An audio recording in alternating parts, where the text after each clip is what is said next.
Hey, if you're a UGC creator who struggles with organization, especially if you have ADHD, I want to share some tips with you that I brought with me from my past career into UGC that are helping me to stay organized and get shit done. And if you are new here, my name is Sarah. I'm a mom, I have two little ones, and I'm a UGC creator.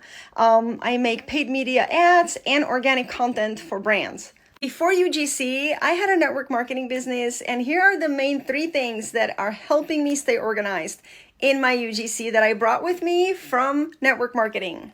I have ADHD, and I don't know if you're familiar with it, but people with ADHD really tend to be very visual, and they also struggle with something called object permanence, meaning when we don't see something literally in front of our face, it doesn't exist, like it leaves the brain. So, electronic tools like Notion or, Trello, things like that are out of sight are literally out of mind. One of the best things that you can do as a creator is to be proactive and know on which days you do what. And so for me, having a dry erased calendar with specified days as of what I'm doing, as you can see, I am filming on Tuesdays, Thursdays, and Fridays. I take Saturdays off. I'm pitching on Wednesdays, and then because I shoot all that content towards the end of the week, then Sundays and Mondays is when I edit.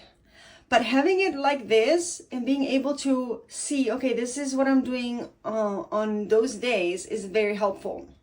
The second board that I have is for existing collaborations and for the content, so that I know which brands or what content for which brands I'm actually filming that particular week.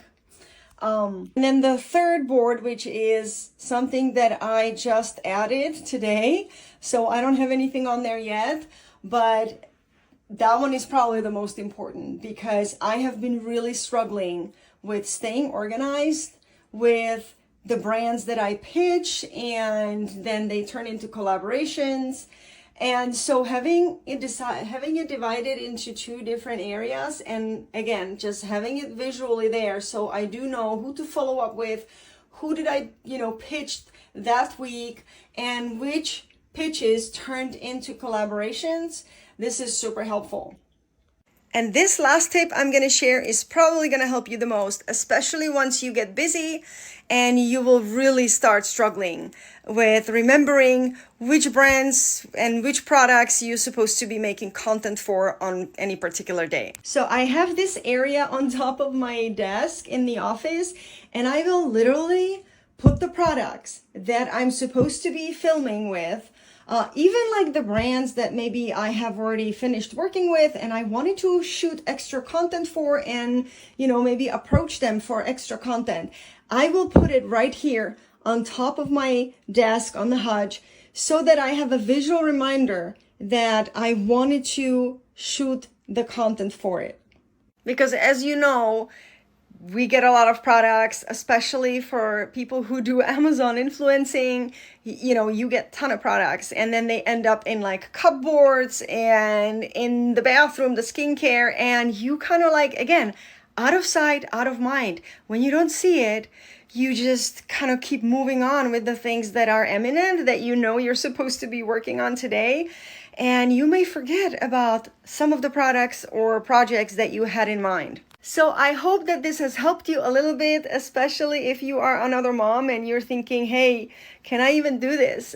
Because UGC is even for moms that have little kids that don't have a, aesthetic office or kitchen.